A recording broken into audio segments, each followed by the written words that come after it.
اعمال کی اصلاح کرم سے کر دے۔ الحمدللہ رب العالمین والصلاة والسلام علی سید المرسلین، اما بعد فاعوذ باللہ من الشیطان الرجیم، بسم اللہ الرحمن الرحیم۔ پڑھیے، الصلاة والسلام علیک یا رسول اللہ وعلی آلک واصحابک یا حبیب اللہ۔ الصلاة والسلام علیک یا نبی اللہ وعلی آلک واصحابک یا نور اللہ۔ درود پاک پڑھنے کے بے شمار فضائل و برکات ہیں۔ بہت سارے واقعات ہمیں بزرگوں کی کتابوں میں اور احادیث میں ملتے ہیں۔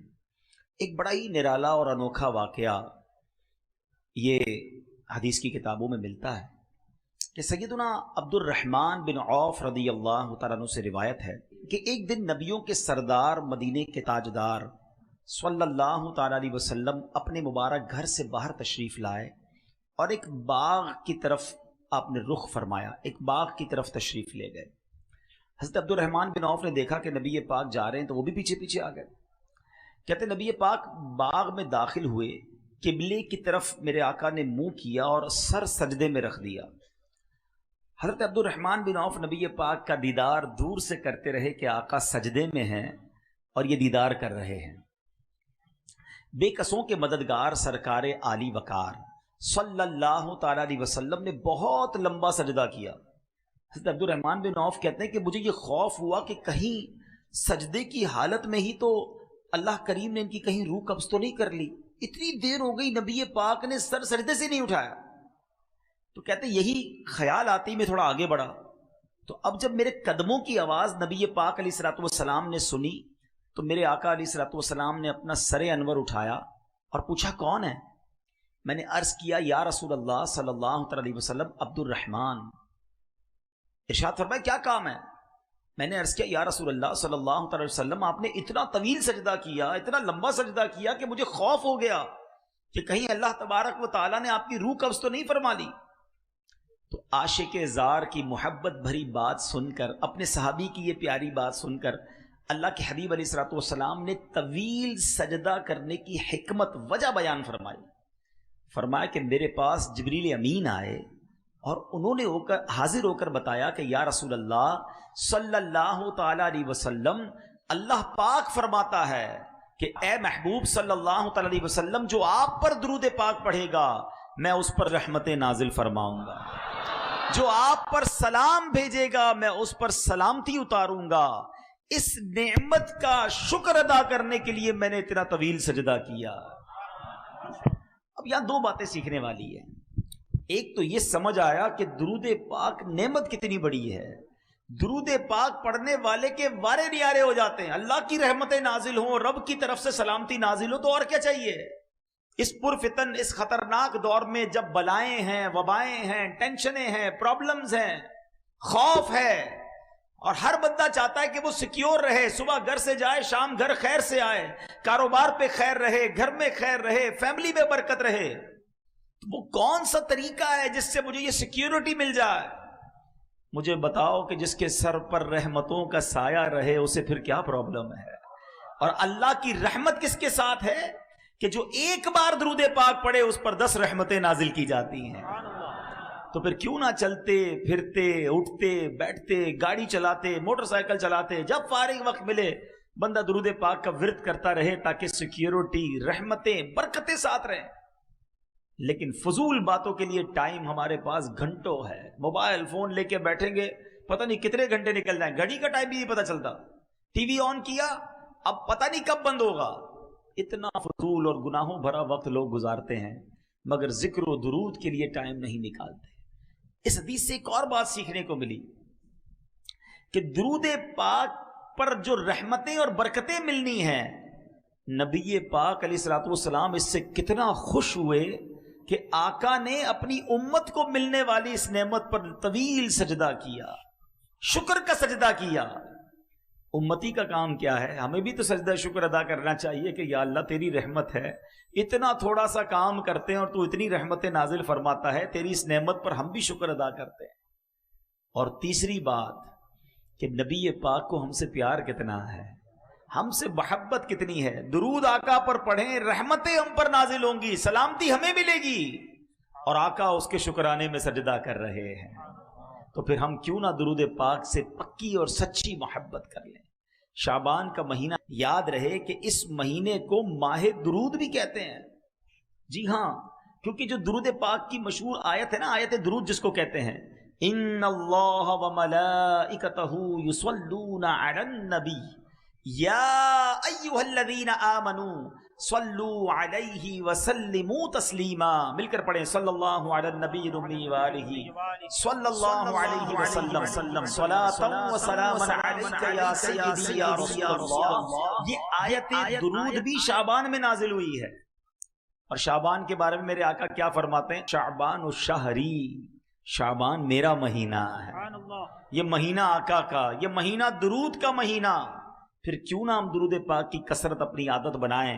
تو آئیے مل کر نیت کرتے ہیں کہ انشاءاللہ ہم نبی پاک علیہ الصلوۃ والسلام کی بارگاہ میں روزانہ کثرت کے ساتھ درود پاک پڑھیں گے۔ صلو علی الحبیب صلی اللہ تعالی علی محمد صلی اللہ علیہ وسلم۔ آج جو میرا بیان ہے اس کو آپ نے بہت غور سے سننا ہے۔ آج یوں سمجھیے کہ آخرت کا اکاؤنٹ جو ہے وہ کیسے بھرا جا سکتا ہے، کس طرح زیادہ سے زیادہ نیکیاں آسان طریقے سے کمائی جا سکتی ہیں، یہ آج اس بیان کا ٹاپک ہوگا۔ اگر آپ توجہ سے سنیں گے تو انشاءاللہ اللہ نے چاہا آپ کو کچھ ایسے طریقے مل جائیں گے جس سے آپ ڈیلی بیسس پر اپنے نامہ اعمال میں نیکیوں کا اضافہ کر سکیں گے۔ دیکھیں عقل مندی کیا ہے، پہلے یہ سوچئے۔ لوگ کہتے ہیں یار فلاں برتھ ڈے آج میری، 20ویں برتھ ڈے، 30ویں، 40ویں، انجوائے کرتے ہیں، پارٹی کرتے ہیں۔ حقیقت پتہ کیا ہے کہ جب برتھ ڈے آتی ہے نا، اس کا مطلب یہ ہے کہ ہماری زندگی کا 1 سال کم ہو گیا۔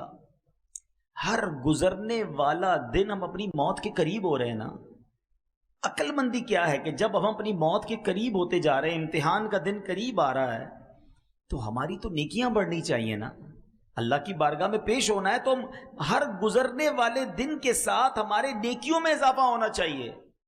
مگر بدقسمتی یہ ہے کہ دن گزر رہے ہیں، قریب ہو رہا ہوں موت کے، آخرت کے، مگر لگتا ایسا ہے کہ ہر روز اکاؤنٹ مائنس میں جا رہا ہے، گناہ بڑھ رہے، نیکیوں میں کمی ہے۔ تو اگر یہی حال رہا تو پھر تو گناہ کا انبار لگ جائے گا، نیکیاں تو ہوں گی نہیں ہاتھ میں، بنے گا کیا میرا؟ تو آج کے بیان میں ہم نے یہ سمجھنا ہے کہ ہمارے اسلاف بزرگان دین شب و روز کیسے گزارتے تھے، اور ان کے ذہن میں کیسا یہ بات ذہن میں بیٹھی ہوئی تھی کہ آخرت کی تیاری کو فوکس کرنا ہے۔ حضرت رابعہ بصریہ رضی اللہ تعالیٰ عنہ، بہت بڑا نام ہے، یہ ایسی خاتون ہیں جو ولیہ ہیں، 2 صدی ہجری کی مشہور ولیہ۔ آپ رحمت اللہ تعالیٰ علیہ، اللہ پاک اور اس کے پیارے حبیب علیہ الصلوۃ والسلام سے بڑی محبت کرنے والی اور خوف خدا میں رونے والی، عبادت گزار، شب بیدار خاتون تھی۔ آپ نے 50 سال ایسے گزارے کہ نہ بستر پر لیٹ کر آرام کیا، نہ تکیے پر سر رکھا۔ آپ کی خادمہ حضرت عبدہ بنت شوال رحمت اللہ تعالی علیہا فرماتی ہیں کہ حضرت رابعہ ساری رات نماز میں مصروف رہتی، صبح فجر سے پہلے مصلی پر لیٹ جاتی، کچھ ہی دیر کے بعد گھبرا کر اٹھتی اور خود سے کہتی، نفس تو اس ناپائیدار دنیا میں کب تک سوتا رہے گا؟ دنیا تو تنگی کا گھر ہے، پھر یہاں اتنی نیند کیوں؟ آج کچھ دیر جاگ لے، نیکیاں کبا لے، قبر میں میٹھی نیند سو جانا، وہاں قیامت تو کوئی نہیں جگائے گا۔ عمل یہاں کر لے، آرام وہاں کرنا، پھر اٹھ کر عبادت میں مصروف ہو جاتی۔ آپ رحمت اللہ تعالی علیہ نے ساری زندگی ایسے ہی گزاری۔ شاعر کہتے ہیں نا، جاگنا ہے جاگ لے، افلاک کے تلے، جاگنا ہے جاگ لے، افلاک کے سائے تلے، حشر تک سوتا رہے گا، خاک کے سائے تلے۔ ایک بزرگ کا قول بڑا پیارا ہے، اللہ اکبر. اللہ کرے کہ اس قول کے ہم مصداق بن جائیں. وہ فرماتے ہیں زمین کے اوپر کام، زمین کے اندر آرام. زمین کے اوپر ایسا کام کر لو میٹھے اسلامی بھائیوں کہ جب زمین کے اندر جائیں نا تو وہاں جو خوش نصیب ہوں گے نا، جن سے اللہ راضی ہوگا، ان کو فرشتے پتہ کیا کہیں گے؟ نم کا نومۃ العروس، سو جا کہ جیسے دلہن سوتی ہے. بس قیامت تک اس کے مزے ہوں گے. حضرت رابعہ بصریہ فرماتی ہیں کہ ایک رات سحری کے وقت میں نے کچھ تسبیحات پڑھی، پھر سو گئی.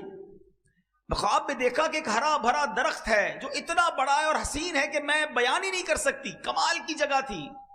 اس پر 3 قسم کے پھل لگے تھے. میں نے کبھی دنیا میں ایسے پھل نہیں دیکھے. کچھ پھل سفید تھے، کچھ سرخ تھے، کچھ زرد تھے، اور سب اس درخت میں چاند سورج کی طرح چمک دمک رہے تھے. فرماتی ہے کہ مجھے وہ درخت بڑا اچھا لگا. میں نے پوچھا یہ کس کا ہے؟ تو کہنے والے نے کہا یہ آپ کا ہے، اور جو ابھی آپ نے تسبیحات پڑھی ہیں اس کا بدلہ ہے. یہ اللہ کا ذکر کر رہی تھی نا، یہ اس ذکر کا بدلہ ہے.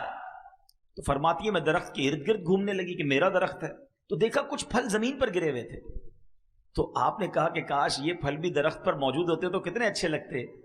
تو کہا کہ یہ وہیں لگے ہوئے تھے، مگر جب تسبیح پڑھتے ہوئے آپ سوچنے لگی نا اپنے آٹے کے بارے میں کہ آٹا صحیح گوندا تھا کہ نہیں گوندا تھا، خیال تھوڑی دیر کے لیے ڈسٹرب ہوا تھا، یہ اس وقت یہ والے پھل نیچے گر گئے تھے. اس سے سیکھنے کو کیا ملا میٹھے اسلامی بھائیوں؟ عبادت اللہ کی رضا کے لیے اور صحیح خشوع و خضوع کے ساتھ کی جائے، اس کا مرتبہ، اس کا ثواب، اس کا اجر ہی اور ہے. اور عبادت کرتے ہوئے دھیان ہی کہیں اور ہے.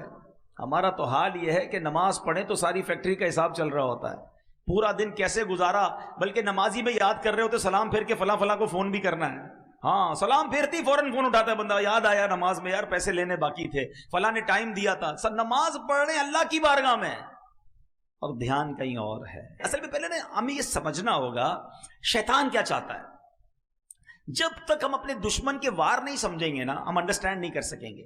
شیطان پہلے یہ چاہتا ہے ہم عبادت نہ کریں، نہ نماز پڑھیں، نہ روزہ رکھیں، نہ مسجد میں جائیں، نہ صدقہ دیں، نہ خیرات دیں. ٹھیک ہے، وہ تو یہ چاہتا ہے کہ معاذ اللہ ہم بڑے بڑے گناہ کریں، بدکاری کریں، شراب پئیں، جوا کھیلیں، قتل کر دیں، بڑے بڑے گناہ کروانا چاہتا ہے. وجہ کیا ہے؟ شیطان اللہ کی بارگاہ سے مردود ہو چکا ہے، گارنٹیڈ جہنمی ہے.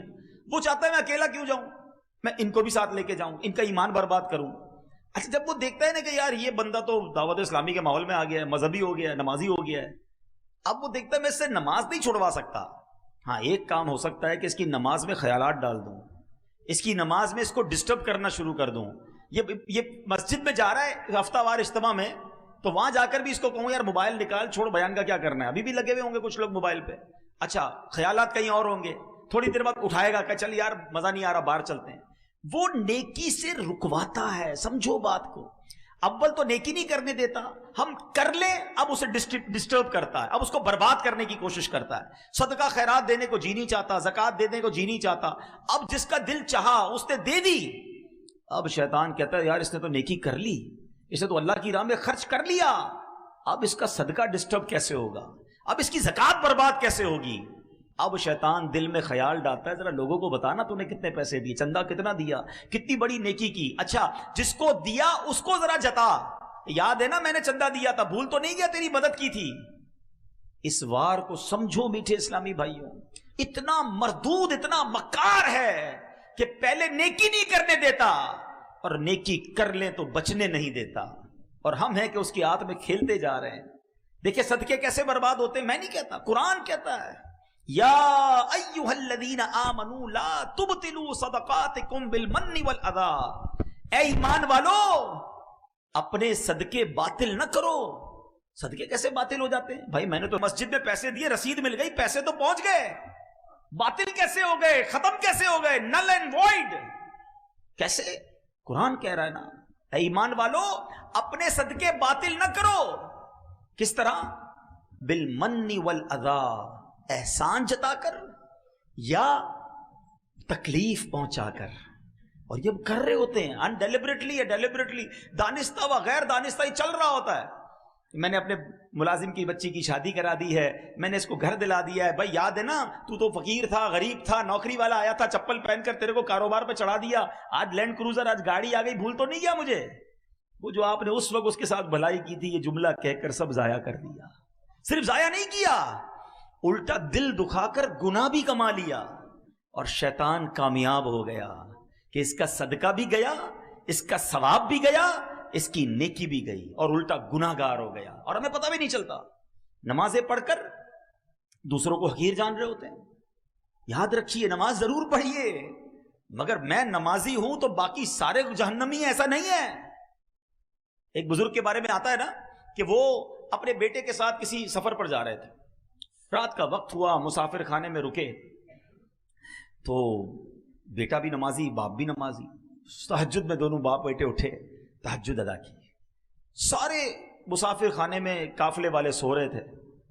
بیٹا کہتا ہے, ابا جان یہ کیسے لوگ ہیں, سارے ہی سو رہے ہیں, کسی نے تہجد نہیں پڑھی؟ اللہ اکبر. وہ والد تھے نا, وہ اللہ والے تھے.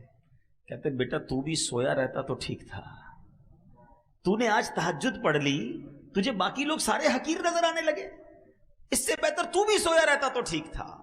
تو یہ وار شیطان کے سمجھو. شیطان نیکی کرنے کے بعد, جیسے ہم نیکی کرتے ہیں نا, اس کو بے چینی شروع ہو جاتی ہے. اب وہ پلاننگ کرتا ہے کدھر سے اس کی نیکی چھین لوں, کدھر سے اس کی نیکی ڈسٹرب کر دوں. جب تک ہم یہ سمجھیں گے نہیں. حضرت رابعہ بصریہ رضی اللہ تعالیٰ عنہ جیسی ولیہ فرماتی, تھوڑی دیر کے لیے تسبیح کرتے کرتے دھیان کہیں اور گیا تو وہ جنت کے درخت پر جو پھل لگے تھے وہ گر گئے. ہمارا تو روز ہی دھیان کہیں اور ہوتا ہے, ادھر دعا کرتے دھیان کہیں اور ہوتا ہے. اللہم آمین آمین آمین کہہ رہے, پتہ نہیں امام صاحب کیا دعا کر رہے ہیں, کبھی ادھر دیکھ رہے ہیں, کبھی ادھر دیکھ رہے ہیں, کبھی داڑھی کھجا رہے ہیں. کبھی سوچا ہے نماز اور دعا کس کے لیے ہوتی ہے, کس کی بارگاہ میں حاضر ہیں؟ اللہ اکبر کہہ کر ہم حاضر ہو گئے اللہ کی بارگاہ میں. اے اللہ میں حاضر ہوں. کبھی منسٹر, کبھی بڑے بڑے بزنس مین, کسی وڈیرے, کسی جناب بڑے شخصیت کے پاس جائیں اور اس کے پاس جا کر دھیان کہیں اور ہوتا ہے, یا اس کو فوکس کرتے ہو؟ پھر اللہ کی بارگاہ میں کہیں اور دھیان ہے, مانگ رہے ہیں اللہ سے اور دھیان کہیں اور ہے, پھر کیسے دعا قبول ہوگی؟ علماء فرماتے ہیں اللہ غافل دل کی دعا نہیں سنتا. تو دعا میں دل ہی غافل ہوتا ہے. مانگ رہے ہیں اللہ سے, دھیان کہیں اور ہے. نہیں, اللہ ہی کی طرف دھیان ہو, اس کے دربار کی طرف دھیان ہو. اچھا, اب آپ کہیں گے جناب آپ کہہ رہے ہیں بھائی دھیان تو ہے نہیں تو کیا نماز پڑھنا چھوڑ دیں؟ نہیں, یہ بڑا پرابلم ہے. جب کسی کو کہو نا یار آپ کی پرابلم یہ ہے تو کہتے ہیں میں نماز ہی نہیں پڑھتا, بھائی میرے تو دھیان ہی کہیں اور ہوتا. شیطان کامیاب ہو گیا, وہ چاہتا ہی تھا کہ آپ بے نمازی ہو جائیں. اب آپ مقابلہ کریں شیطان سے کہ اچھا میرے دھیان کو, میرے فوکس کو, میری عبادت کو شیطان برباد کرتا ہے. اب میں شیطان پر میں وار کروں گا, اپنی نماز بھی پڑھوں گا اور صحیح طریقے سے پڑھوں گا, دعا بھی کروں گا, فوکس کے ساتھ کروں گا, صدقہ دوں گا, کسی کو بتاؤں گا نہیں, اللہ کی رضا کے لیے دوں گا, نیکی کروں گا, اس کو انشاءاللہ کامیاب بھی کروں گا. یہ ہونا چاہیے نا ہمارا ذہن. تو بہرحال میرے بیٹھے اسلامی بھائیوں, چلیں لگے ہاتھوں میں آپ کو یہ بتا دوں کہ اگر نماز میں دھیان نہیں لگتا, ذہن کہیں اور ہوتا ہے, تو اس کا طریقہ کیا ہے؟ اس کے کئی طریقے علماء نے بیان کیے. ایک تو آپ اپنے ذہن میں جب نماز پڑھیں تو دنیاوی خیالات سے اس کو پاک کرنے کی کوشش کریں. دوسرا, جو نماز میں پڑھتے ہیں نا اس کا ترجمہ یاد کر لیں.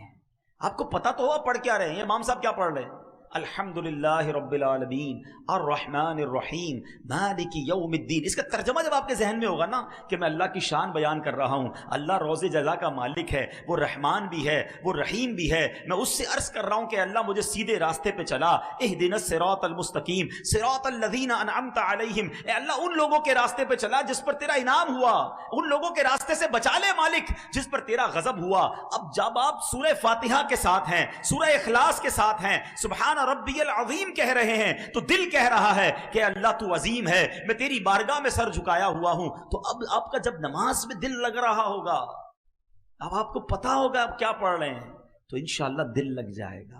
تو تھوڑی سی پریکٹس کر کے جو آپ نماز میں پڑھتے ہیں, یا عموماً امام صاحبان بھی 30ویں پارے کی نارملی تلاوت کرتے ہیں, 30th پارے کی, آپ کم از کم 30واں پارہ, رمضان آ رہا ہے, ترجمہ اور تفسیر کے ساتھ 2-3 بار پڑھ لینا, پھر انشاءاللہ امام صاحب کے ساتھ رہیں گے آپ. ابھی تو یہ حال ہے ہمارا, ہاتھ نہیں اٹھواؤں گا. کئیوں نے یہاں عشاء کی نماز باجماعت پڑھی ہوگی, اگر میں یہ پوچھ لوں بتاؤ امام صاحب نے پہلی رکعت میں کون سی سورت پڑھی تھی, دوسری میں کون سی پڑھی تھی, ابھی تو بہت دیر ہو گئی، کبھی سلام پھیرنے کے بعد اپنے آپ سے پوچھ لینا، وہ بھی نہیں پتا ہوگا. ایسا تو نہ کرے نا. کاروبار میں دھیان ہے، گھر میں دھیان ہے، اسکول میں سب چیزوں میں پکا دھیان ہے. ایک ایک بندے کا بیلنس پتا ہے، کس سے کتنے مانگتا ہوں. شاید دینے والوں کا نہیں پتا ہوگا، لینے والوں کا سب کو پتا ہے. وہ غلطی کرتا ہم پکڑ لیتے، نہیں بھائی اتنے تھے، تم نے اس تاریخ کا وعدہ کیا تھا. اگلا 1 مہینے بعد پیسہ دینے کی وعدہ کرے، اس سے 3 دن پہلے سے دماغ میں ریمائنڈر آنا شروع ہو جاتا ہے، 15 تاریخ آنے والی ہے، 12 ہو گئی ہے، 15 کو پیسے دینے اس نے اپنے کو. اتنا یاد ہے آپ کو. مگر قرآن، نماز، ذکر و اذکار میں کیوں اتنی غفلت ہے؟ میں چوٹ کر رہا ہوں، پلیز. مبارک مہینہ آ رہا ہے، ہمیں ٹھیک ہونا ہے نا. تو بہرحال اللہ کرے کہ ہمیں اپنی پیدائش کا مقصد سمجھ آ جائے. یہ زندگی پتہ ہے کیا ہے؟ ایک بزرگ نے کمال کی بات فرمائی، یقین کریں واقعی کمال کی بات ہے. سورہ عصر آپ سب نے سنی ہوگی نا. بسم اللہ الرحمن الرحیم، والعصر ان الانسان لفی خسر. اس دوسری آیت کا مطلب پتہ کیا ہے؟ مطلب یہ ہے کہ بے شک آدمی ضرور نقصان میں ہے. ایک بزرگ فرماتے ہیں کہ تفسیر کبیر میں کہ میں نے ایک برف والے شخص سے، برف بیچنے والے شخص سے سورہ عصر کی دوسری آیت کا مطلب سمجھا. یہ ہے، میں یہاں تھوڑا سا بریک لے کے سمجھانا چاہتا ہوں. جس کا مائنڈ سیٹ آخرت کی فکر کرنے کا ہوتا ہے نا، وہ دنیا کے تجربات سے آخرت کا کوئی درس لیتا ہے. جس کا ذہن ہی نہیں ہے تو وہ غفلت میں ہی رہتا ہے. مثال کے طور پہ ایک بزرگ کے بارے میں آتا ہے کہ وہ بڑا زبردست کپڑا بناتے تھے. کپڑا سیا، تیار کیا، کپڑے کے بیپاری تھے. وہ ایک کپڑا سیل کرنے مارکیٹ میں گئے، اپنا بنا کے کپڑا. تو جو کپڑا خریدنے والا تھا نا، اس نے جب کپڑا دیکھا تو اس نے کہا آپ کی تو سلائی میں پرابلم ہے. وہ ماہر تھا، ماسٹر تھا، ایکسپرٹ تھا. سلائی میں صحیح نہیں ہے، کلر اسکیم بھی صحیح نہیں ہے، مثال دے رہا ہوں، اس کی سائز بھی ٹھیک نہیں ہے. وہ بتاتا گیا. اس بزرگ نے رونا شروع کر دیا، زاروں کتار رونے لگ گئے. تو اس نے کہا بھائی آپ رو کیوں رہے ہیں؟ آپ کا کپڑا میں خرید لیتا ہوں، ناراض تو نہ ہوں، میں تو جو چیزیں وہ بتا رہا ہوں. کہتے میں اس لیے نہیں رو رہا کہ تم نے میرے کپڑے کے عیب نکالے ہیں، میں اس لیے رو رہا ہوں کہ میں نے یہ کپڑا اپنے طور پہ پرفیکٹ بنایا تھا، مگر جب یہ کپڑا کسی ماہر کے ہاتھ میں آیا تو اس نے میرے عیب نکالنا شروع کر دیے. تو میں نے تو اپنے طور پہ نمازیں ٹھیک پڑھی ہیں، روزے صحیح رکھے ہیں، صدقے خیرات بھی کیے ہیں. اللہ کی بارگاہ میں قیامت کے دن گیا، اور اگر رب نے کہا کہ تیرے سجدے قبول نہیں ہیں، ان میں اخلاص نہیں تھا، تیرے صدقے بیکار ہیں، تو اس میں نیت کچھ اور تھی، میں اپنے طور پہ ٹھیک کر رہا ہوں اعمال، اگر اللہ کی بارگاہ میں گیا اور وہاں یہ سب ریجیکٹ ہونا شروع ہوا تو میرا کیا بنے گا؟ یہ تھا دماغ، یہ ذہن تھا آخرت کی تیاری کا کہ کپڑا ریجیکٹ ہوا تو قیامت یاد آ گئی. ادھر گھر میں میت ہوتی ہے تو موت یاد نہیں آتی ہے، ادھر باپ کا انتقال ہوتا ہے اور گھر والے ٹی وی دیکھ رہے ہوتے ہیں، تیسرے دن نمازیں قضا ہو رہی ہوتی ہیں، ادھر ہمارے سامنے آخرت کی یاد دلانے والی بات ہوتی ہے، پھر بھی آخرت نہیں سوچتے ہیں. اور بزرگان دین سنو کیا کہتے ہیں. بزرگ کہتے ہیں میں نے برف والے سے سورہ عصر کی دوسری آیت کا مطلب سمجھا. ایسا کیا کہا تھا برف والے نے؟ سنو برف والا کیا کہتا. وہ کیا کہتا ہے؟ کہتے ہیں میں نے برف والے کے بارے میں سنا، وہ آواز لگا رہا تھا، برف ریڑھی پہ بیچ رہا تھا اور آواز لگا رہا تھا ارحموا من یذوب رأس مالہ. وہ کیا کہتا تھا؟ لوگوں اس شخص پر رحم کرو جس کا سرمایہ پگھل رہا ہے. برف والا یہی کہتا ہے خرید لو ورنہ پگھل جائے گا. کہتے ہیں میں سمجھ گیا ان الانسان لفی خسر. اس کا مطلب یہی ہے کہ زندگی برف کی طرح پگھل رہی ہے، جو اس میں نیکی نہ کمائے گا وہ نقصان میں رہے گا. برف والا صبح برف لے کے نکلتا ہے نا، اس کو پتا ہے شام تک یا تو بیچوں گا یا پگھل جانی ہے. میٹھے اسلامی بھائیوں، میری اور آپ کی زندگی بھی یہی ہے. we don't know کب چلے جائیں گے. اگر آپ اس کو امیجنیشن کے ذریعے سمجھنا چاہیں نا، تجربے کے طور پہ کہہ رہا ہوں کہ پیدا ہوئے نا تو ہمارے ہاتھ میں ایک ایک برف کا بلاک دے دیا گیا ہے. کسی کے پاس 50 سال کا ہے، کسی کے پاس 40 سال کا ہے، کسی کے پاس 25 سال کا ہے. برف روز پگھل رہی ہے. ہو سکتا ہے ہم میں سے کسی کی برف کل ختم ہونے والی ہو، آج ختم ہونے والی ہو، اور ہم ہیں کہ احساس ہی نہیں ہے. پگھل رہی ہے، روز پگھل رہی ہے، اور ہم نیکیاں کہاں کما رہے ہیں. حالانکہ میرے بیٹھے اسلامی بھائیوں، اللہ کریم نے ہمیں کیوں پیدا کیا ہے. شاعر کیا کہتا ہے، پہلے سنو پھر قرآن کی آیت سناتا. ہو رہی ہے عمر بسلے برف کم، ہو رہی ہے عمر مثل برف کم، رفتہ رفتہ چپکے چپکے دم بدم، ہر دن برف کی طرح کم ہو رہی ہے۔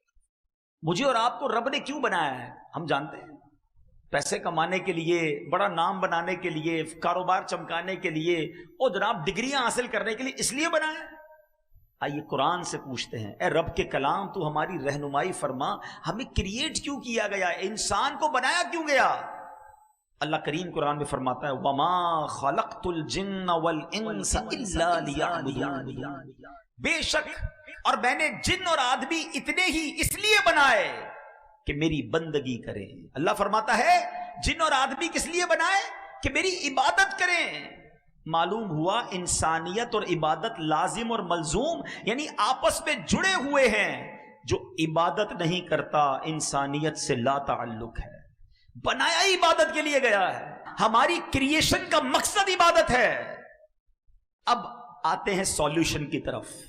میں نے آپ کو شروع میں ایک بات کہی تھی کہ آج کے بیان میں کچھ ایسے فارمولے دینے ہیں کہ جو بڑے آسان ہیں اور اس پر عمل کر کے انشاءاللہ ہم بھی عبادت گزاروں میں شامل ہو جائیں گے۔ میں آج دو باتوں کو پہلے ڈیفائن کر چکا کہ مجھے اور آپ کو بنایا کیوں گیا ہے، اللہ کی عبادت کے لیے۔ اب میں عبادت گزار کیسے بن سکتا ہوں؟ اتنا بیزی آدمی، دنیا میں غرق ہو چکے، بہت سارے مسائل زندگی کے ساتھ ہیں۔ اب غور سے میرے کچھ فارمولے سنتے جائیے اور اس کو امپلیمنٹ اپنی لائف میں کرنے کی نیت کرتے جائیے۔ پہلا نسخہ کیا ہے کہ جس سے ہم اللہ کے قریب ہو سکتے ہیں اور عبادت میں ہمارا دل لگ سکتا ہے؟ وہ یہ ہے کہ ہمیں وقت کی قدر کرنی ہے، اور زیادہ سے زیادہ اگر ہم نیکیوں کو کرنا چاہتے ہیں نا تو پہلا نسخہ یہ ہے کہ گناہ چھوڑ دیں۔ ہم نماز پڑھتے بھی ہیں اور ساتھ حرام کام بھی کر رہے ہیں، تو گناہ چھوڑنا، اپنے اسٹیپ کو اللہ کی طرف بڑھانا ہے نا، قدم بڑھانا ہے، عبادت کی طرف اپنا دل لگانا ہے، تو پہلے گناہ چھوڑ دیں، کیونکہ گناہوں کی یہ آگ ہمیں تباہ و برباد کر دے گی۔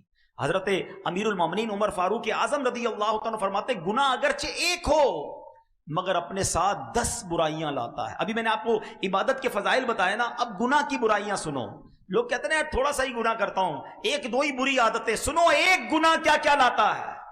نمبر 1، گناہ کرنے والا اللہ پاک کو غضب دلاتا ہے۔ نمبر 2، شیطان ملعون کو خوش کرتا ہے۔ نمبر 3، جنت سے دور، اور نمبر 4، جہنم کے قریب ہو جاتا ہے۔ نمبر 5، اپنی سب سے پیاری چیز یعنی اپنی جان کو تکلیف میں ڈالتا ہے۔ نمبر 6، اپنے باطن کو ناپاک کرتا ہے۔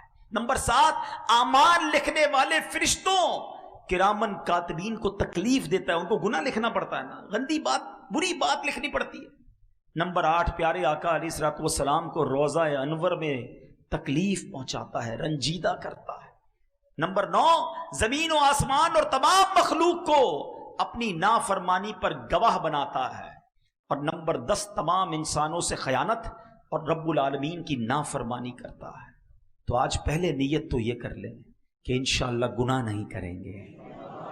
ہاں، گناہ چھوڑنا آسان نہیں ہے، مگر میرے لیے مشکل ہے نا، میرے رب کے لیے تو مشکل نہیں ہے، وہ تو قوی ہے، وہ طاقت والا ہے، وہ کن فرمائے تو فیکون ہو جاتا ہے۔ پہلے نیت کر لیں اور پھر اللہ سے مدد مانگیں کہ یا اللہ میں نے نیت کر لی ہے، بس تو میری گناہوں کی عادت نکال دے۔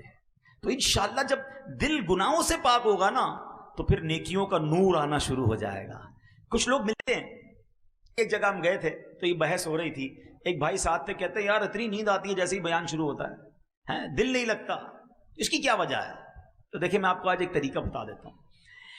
ہم کبھی بخار ہوتا ہے، آپ کو بھی ہوتا ہوگا، تو بخار میں ہمیں اپنا پسندیدہ کھانا بھی اچھا نہیں لگتا، جو بڑا پسند سے کھاتے ہیں نا وہ بھی کڑوا لگتا ہے، کھانا تو کھانا، گھر والے بھی اچھے نہیں لگتے، تو ہم کیا کرتے ہیں، کھانا کھانا چھوڑ دیتے ہیں یا گھر والوں کو بھگا دیتے ہیں۔ ہم کو پتہ ہے یار بیمار ہیں، تھوڑے دنوں کے لیے منہ کڑوا رہے گا، دوائی کھاتے رہیں گے، آہستہ آہستہ آہستہ جیسے ہی بیماری دور ہوگی نا، دوائی کھانے کا مزہ آنا شروع ہو جائے گا، موڈ اچھا ہو جائے گا۔ ایسا ہی ہوتا ہے۔ تو جب کسی کو نماز میں دل نہ لگے، تلاوت میں دل نہ لگے، اجتماع میں دل نہ لگے، کسی درود پاک پڑھے تو بوریت ہونے لگے، تو وہ سمجھ لے کہ اندر بیماری ہے، گناہوں نے دل کالا کیا ہوا ہے۔ اب کیا کرنا ہے؟ اب یہ نیکی کرتے رہنا ہے، یہ دوائی کھاتے رہنا، انشاءاللہ گناہ چھوڑ دینا اور نیکی کرتے رہنا۔ ایک دن آئے گا جس دن یہ بیماری صاف ہوگی نا، ہر سجدہ برکت دینا شروع کر دے گا۔ دعا میں آنسو بہنا شروع ہو جائیں گے، درود کی لذت ملنا شروع ہو جائے گی، تلاوت میں رکت ملنا شروع ہوگی۔ ابھی کیوں نہیں مل رہی؟ اس لیے نہیں مل رہی کہ دل میں گڑبڑ ہے، مجھے دوائی بھی جاری رکھنی ہے، پرہیز بھی جاری رکھنا ہے۔ میرے رب کی جس دن رحمت ہو گئی انشاءاللہ میرا دل نمازوں میں لگ جائے گا، پھر مجھے بہت مزہ آئے گا۔ اور جس دن یقین کرو جس کو عبادت میں لطف آنے لگ گیا نا، اس کے وارے نیارے ہو گئے، کیونکہ اب وہ عبادت ایسے کر رہا ہوگا جیسے لوگ اپنے دوستوں کے ساتھ انجوائے کر رہے ہوتے ہیں۔ وہ سجدوں کو انجوائے کرے گا، وہ دعاؤں کو انجوائے کرے گا، وہ تلاوت کے مزے اٹھائے گا۔ ایک بزرگ کہتے ہیں مجھے پہلے سمجھ نہیں آتا تھا کہ لوگ ساری رات، اللہ والے حضرت رابعہ بصریہ کے بارے میں ہم نے سنا، ساری رات کیسے عبادت کرتے تھے، نوافل پڑھتے رہتے تھے، ان کو بوریت اور تھکن کیوں نہیں ہوتی تھی؟ کہتے اب سمجھ آ گیا، اب جب میں لوگوں کے ہاتھ میں موبائل دیکھتا ہوں اور بچوں کو، نوجوانوں کو دیکھتا ہوں ساری رات موبائل پر بیٹھے ہوتے ہیں، کوئی تھکن نہیں لگتی، ان کا دل موبائل میں لگا ہوا ہے، رات کا پتہ نہیں چلتا۔ ان کا دل عبادت میں لگا تھا، انہیں بھی رات کا پتہ نہیں چلا۔ میں ایک دعا کیا کرتا ہوں تحدیث نعمت کے لیے، آپ کو کہتا ہوں آپ بھی یہ دعا کیا کریں کہ اللہ میرا دل عبادت میں لگا دے اور عبادت کا مزہ دے دے۔ ہم اتنے گناہگار ہیں، ہمیں عبادت تکلف سے کرنی پڑتی ہے کہ یار پڑھ رہا ہوں وہ دل نہیں لگ رہا، لیکن جس دن عبادت میں دل لگ گیا نا، اللہ اکبر، وہ زندگی کا لطف ہی کچھ اور ہوگا۔ اور یہ ہوگا انشاءاللہ ہوگا کہ جب ہمارا دل گناہوں سے پاک ہوگا۔ تو پہلا نسخہ کہ آپ عبادت کی طرف آنا چاہتے ہیں، اپنے مقصد کی طرف آنا چاہتے ہیں، تو گناہ چھوڑ دیجئے، گناہوں والی باتوں سے بچائیے اپنے آپ کو، آپ کو عبادت کا نور ملنا شروع ہو جائے گا کہ ہم ناکارہ ہیں۔ ہم اللہ سے ہی مدد مانگے، اللہ تو عبادت کی توفیق دے، تو سجدوں کی توفیق دے، تو ہمیں گناہوں سے بچا لے۔ سیکنڈ فارمولا، دوسرا نسخہ وہ یہ ہے کہ ہمیں فضولیات سے اپنے آپ کو بچانا ہوگا۔ یہ جو اپنے فضول اپنی ٹائم ضائع کرنے والے کام رکھے ہوئے ہیں نا، خاص طور پہ آج کل تو ایسا لگتا ہے ہمارا سب سے زیادہ زندگی کا ٹائم ہمارا موبائل لے جاتا ہے، یا موبائل لے جاتا ہے یا فضول ہماری گپ شپ، آپ کے یہاں کہتے ہیں کچہری، وہ کچہری چائے کی لگی تو 2 گھنٹے کی لگی، بھائی 2 گھنٹے میں کون چائے پیتا ہے یار، باقی دنیا بھر کی بحث کرنی ہے۔ ارے بھائی ساری دنیا کی پنچاک، آج کل ڈالر کا ریٹ کیا ہے، $1 نہیں ہے جیب میں پھر بھی ڈالر کا ریٹ پوچھنا ہے، تیل کتنے کا ہو گیا ہے، آج کل جناب کون سی ملک کی کرنسی کدھر پہنچ گئی، تم نے کاروبار کرنا ہے اس گلی کا پتہ پوچھنا کیوں جدھر جانا نہیں ہے، اسی میں گھنٹوں لگ گئے، امریکہ میں کیا ہو رہا ہے، یورپ میں کیا ہو رہا ہے، کرونا میں کتنے مر گئے، وہ بھائی آپ کو کیا کس بات کی پنچات ہے؟ اتنی دیر میں کچھ اللہ کا ذکر کر لو، کچھ درود پاک پڑھ لو، کوئی آخرت کی تیاری کر لو۔ تو فضول کاموں سے اپنے آپ کو جب بچائیں گے نا تو آپ کو کچھ ٹائم ایکسٹرا ملے گا، اور وہ جو ایکسٹرا ٹائم ہوگا وہ آپ عبادت میں کر سکیں گے۔ اللہ کرے ذہن بن جائے نا۔ مثال دیتا ہوں، آپ کہیں گئے، کسی نے کہا یار ذرا 7-8 منٹ بیٹھیے گا میں آ رہا ہوں، ہم کہتے ہیں ٹھیک ہے کوئی بات نہیں۔ اب 8 منٹ کا وہ کہہ کر گیا، ہم کیا کریں گے 8 منٹ میں موبائل نکالیں گے۔ اب وہ 18 منٹ بعد بھی آیا نا، میں ٹینشن نہیں، ہمارا موبائل چل رہا ہے، پتہ نہیں کیا کیا دیکھ رہے ہیں۔ حالانکہ نیکیوں کا ذہن ہوتا نا اور وقت بچانے کا ذہن ہوتا تو اسی موبائل میں قرآن ڈاؤن لوڈ کیا ہوتا، 8 سے 10 منٹ میں سورہ یاسین جو پڑھ لے اسے 10 قرآن پاک کا ثواب ملتا ہے۔ 8-10 منٹ تو لگتے ہیں نا، حدیث پاک کا مضمون ہے، جو سورہ یاسین پڑھتا اس کو 10 قرآن پاک کا ثواب ہے۔ وہ 10 منٹ بٹھا کر ہمیں آیا، ہم نے 10 قرآن پاک کا ثواب کما لیا۔ دیر سے تسبیح نکالوں یار، 100 بار درود پاک نہ پڑھ لوں یار، 5 منٹ کا بریک ملا ہے تو۔ اللہ کرے کہ یہ ذہن بنے کہ ہم فضول کاموں سے بچے۔ اتنا ٹائم ہم ضائع کرتے ہیں، اگر آپ کو یقین نہیں آتا نا تو آپ کبھی پیپر پہ بیٹھ کے اپنا ٹائم لکھیں کہ یار میں نے آج پورے دن میں، ٹھیک ہے نوکری کریں، کاروبار کو ٹائم دیں، فیملی کو ٹائم دیں، نمازیں پڑھیں، اس کے علاوہ وہ گھنٹے گنے جس میں آپ نے کچھ نہیں کیا، تو پھر اندازہ ہوگا کہ یار میں نے کتنا زندگی کا وقت ضائع کر دیا۔ تو ذکر و درود کرتے رہیے، فضول باتوں سے اپنے آپ کو بچائیے۔ اے کاش ہم یہ جو ہے ہمارا ذہن بن جائے۔ کامل مسلمان وہ ہے جو ایسے کام، ایسی حرکات و سکنات سے بچے جو اس کے لیے دین یا دنیا میں مفید نہ ہو، وہ کام یا کلام کرے جو اسے دنیا میں مفید ہو یا آخرت میں۔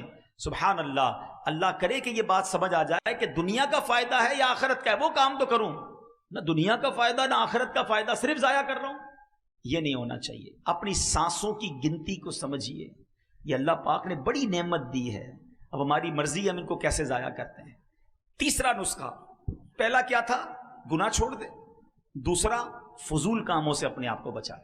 اب تیسرا نسخہ کیا ہے کہ ہم اپنے جو مباح کام ہے نا، چلنا پھرنا، اٹھنا بیٹھنا، چائے پینا، کھانا کھانا، ان مباح یعنی جائز کاموں کو نیکیوں میں کیسے کنورٹ کر سکتے ہیں۔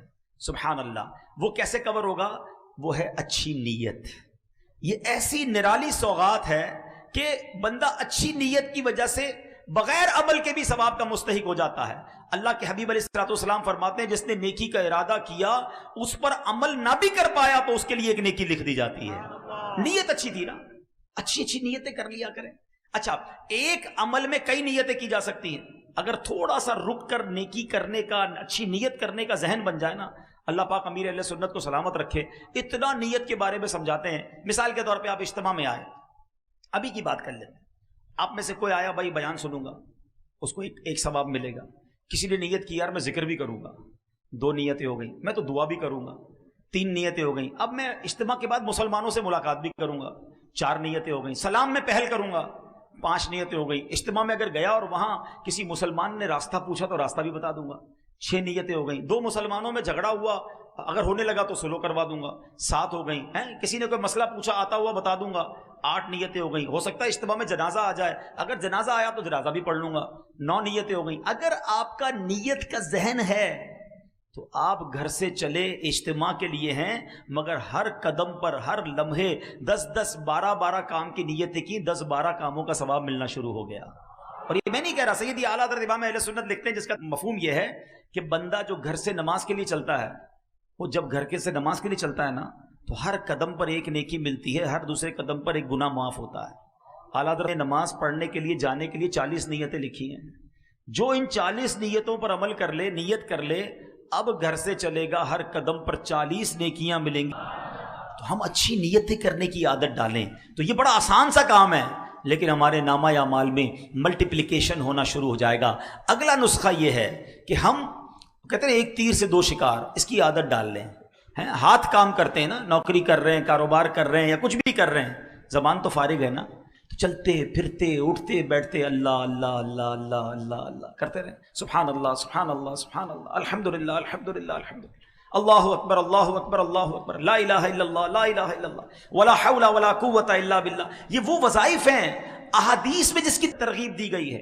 سبحان اللہ و بحمدہ سبحان اللہ العظیم, یہ وہ عظیم وظیفہ ہے جو نبی پاک فرماتے ہیں 2 کلمے ہیں جو زبان پر ہلکے ہیں, میزان پر بھاری ہیں, اور اللہ کو بڑے پسند ہیں. وہ کون سے ہیں؟ سبحان اللہ و بحمدہ سبحان اللہ العظیم. تو اگر میرا یہ ذہن بن جائے کہ میری نیکیوں کا میٹر جاری رہے تو زبان کو اچھے کام میں لگائے رکھو, اللہ رسول کا ذکر کرتے رہا کرو, انشاءاللہ نیکیوں کا میٹر جاری ہوگا. پورا دن کاروبار کر کے, نوکری کر کے یہ حساب تو کرتے ہو آج کتنے کمائے, کبھی یہ بھی حساب کر لو کہ آج جنت میں کتنے درخت لگائے, آج کتنی کروڑوں نیکیاں آپ ایک دن میں کما سکتے ہیں.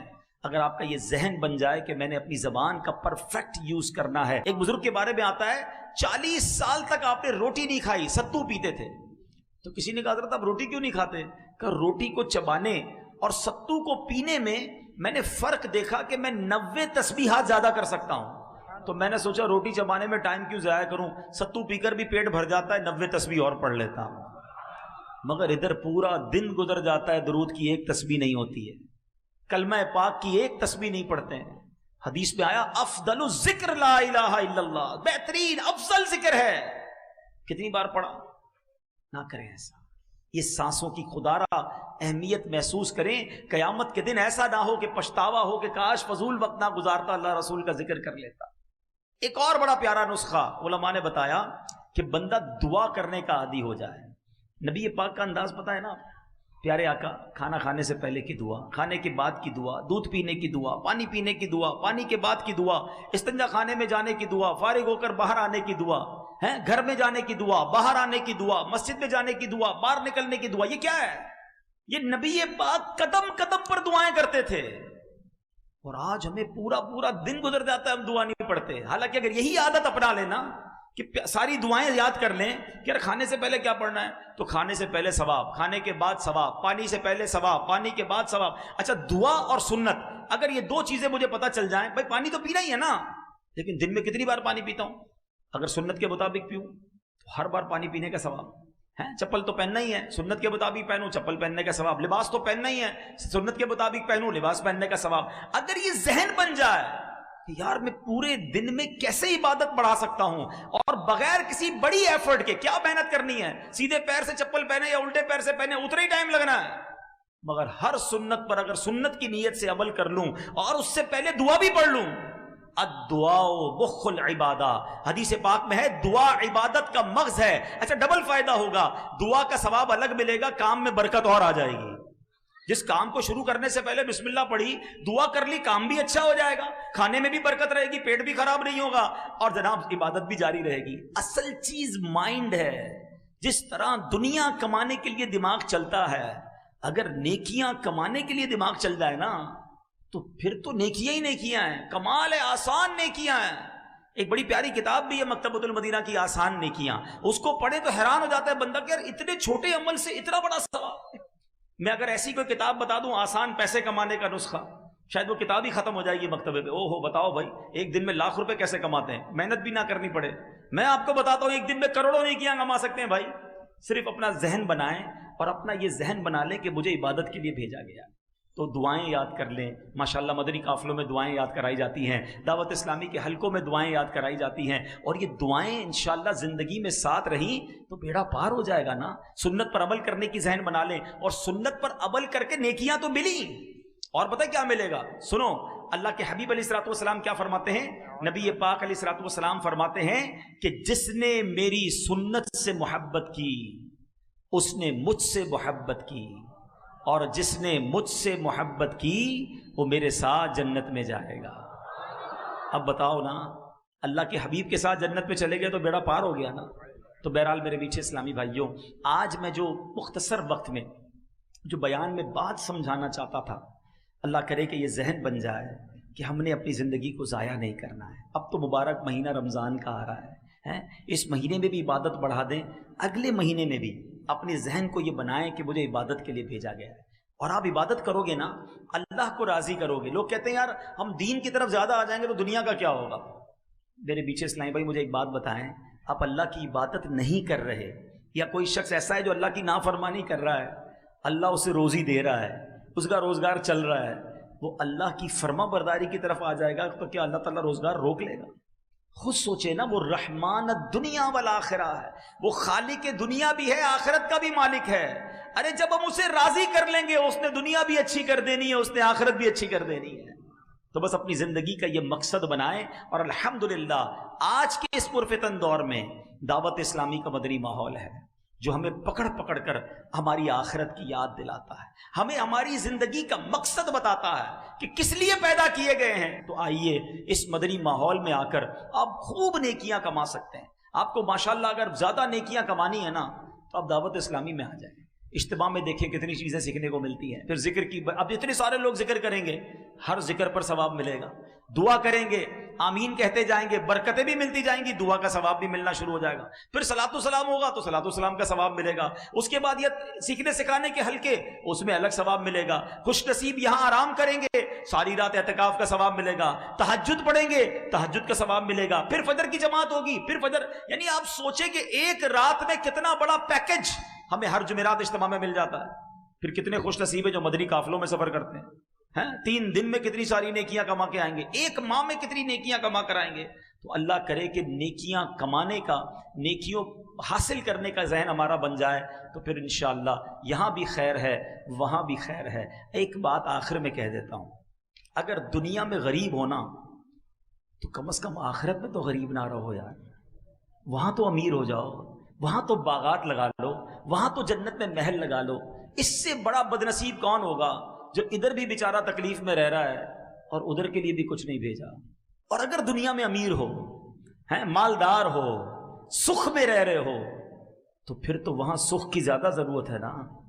ادھر نرم بستر ہو اور ادھر مار پڑنی ہو، ادھر نرم اور بڑے شاندار بیڈ روم ہو اور قبر میں کیڑے ہوں، تو کیا فائدہ ان بیڈ رومز اور ان گھروں کا؟ مزہ یہ ہے کہ تمہیں اللہ نے ادھر بھی گھر اچھے دیے ہیں، اب ادھر بھی گھر اچھے تیار کر لو۔ یہ ذہن جس دن بن گیا نا کہ میں نے ادھر بھی چین سے رہنا ہے، ادھر بھی محل تیار کرنا ہے، ادھر بھی اپنے باغات بنا لینے ہیں، ادھر بھی خوب صدقہ خیرات کر کے اپنا بینک بیلنس جمع کر لینا ہے، تو پھر خیر ہے، پھر زندگی بہت اچھی ہے۔ آخری ایک واقعہ سناتا ہوں اور پھر ہم انشاءاللہ بیان کو کنکلوڈ کرتے ہیں۔ یہ میسج سمجھ لیں آج کا۔ ایک ملک میں ایک بادشاہ نے بڑا عجیب کمپٹیشن کروایا۔ اب بادشاہ ہوتا ہے، اس کی مرضی۔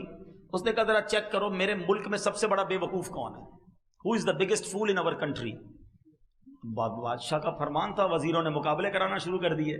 عجیب و غریب مقابلے ہوئے، بہرحال مقابلے میں ایک بندہ جو ہے نا وہ سلیکٹ ہو گیا کہ یہ پورے ملک میں سب سے بڑا بے وقوف ہے.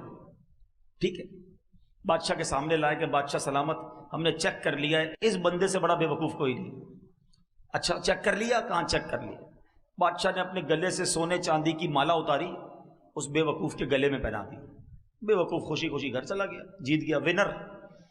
تھوڑے دیر بعد اس بے وقوف کو پتا چلا کہ بادشاہ سلامت بہت بیمار ہو گئے، شدید بیمار تھا. تو بے وقوف پہنچ گیا بادشاہ کے پاس کہ بادشاہ سلامت سنا آپ بڑے بیمار ہو گئے ہیں. کہتا ہاں یار بہت بیمار ہو گیا، اب تو یہ جہان چھوڑ کے جا رہا ہوں. کہتا اچھا کہیں اور جا رہے ہیں؟ تھا تو بے وقوف، اس کو نہیں پتا مرنا کیا ہوتا ہے، قبر کیا ہوتی ہے. کہیں اور جا رہے ہیں؟ ہاں میں دوسری دنیا میں جا رہا ہوں. اچھا بادشاہ سلامت یہ بتائیے آپ کہیں اور جا رہے ہیں، ادھر تو اتنا بڑا محل، زبردست کمرے، جدھر جا رہے ہیں ادھر محل بنا لیا؟ بادشاہ کہتا ہے ادھر تو جھونپڑی بھی نہیں بنائی ہے. کہا اچھا. بادشاہ سلامت میں دیکھتا ہوں آپ کے پاس اتنے سونے جواہرات، مجھے خود آپ نے اتنی بڑی قیمتی مالا دی تھی، جدھر جا رہے ہیں ادھر پیسے بھجوا دیے؟ بادشاہ سلامت کہتا ہے میں نے تو ادھر ایک روپیہ بھی نہیں بھجوایا، پھوٹی کوڑی بھی نہیں ادھر. اچھا بادشاہ سلامت میں دیکھ رہا ہوں آپ کے آگے پیچھے غلام، کنیز، خادمائیں، سرونٹ، اسٹاف، جدھر جا رہے ہیں ادھر خادم وغیرہ بھجوائے کہ نہیں؟ بادشاہ کہتا ہے ادھر تو کوئی نہیں ہے میری خدمت کرنے والا. اس بے وقوف نے پتہ کیا کیا؟ اپنی مالا اتاری اور بادشاہ کے گلے میں ڈال دی. کہ حضور پھر تو مجھ سے بڑے بے وقوف آپ ہوئے نا. آپ کو پتہ ہے ادھر جانا ہے، نہ گھر بنایا، نہ پیسے بھجوائے، نہ کسی غلام خادم کو بھجوایا، تو مجھ سے بڑے بے وقوف تو آپ ہوئے. وہ بے وقوف تو بات کر گیا، یہ فرضی خاکہ ضرور ہوگا، میں ہمارے لیے کتنا بڑا میسج ہے. حیدرآباد میں گھر بن گیا، جنت میں بنا کہ نہیں؟ ادھر پیسے بہت، ادھر ہیں کہ نہیں؟ ادھر فون کرو تو چائے آ جاتی ہے، خادم موجود، گھر میں ماسی موجود، گھر میں بیوی تو ہے کام کرنے والی بیچاری، ادھر کون ہے؟ سوچو، ادھر رہ کر ادھر کی تیاری کرنی ہے.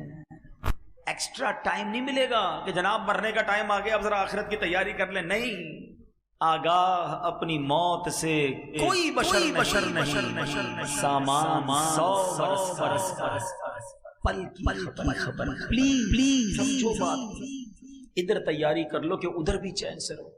تیار رہو کہ آج بھی جا سکتا ہوں، اور اگر آج بھی قبر میں جاؤں تو ایسی زندگی گزارو کہ قبر میں جنت کا باغ ملے، نرم بستر ملے، جنت کا پیغام ملے. اللہ کرے ایسی زندگی گزارنے میں ہم کامیاب ہو جائیں.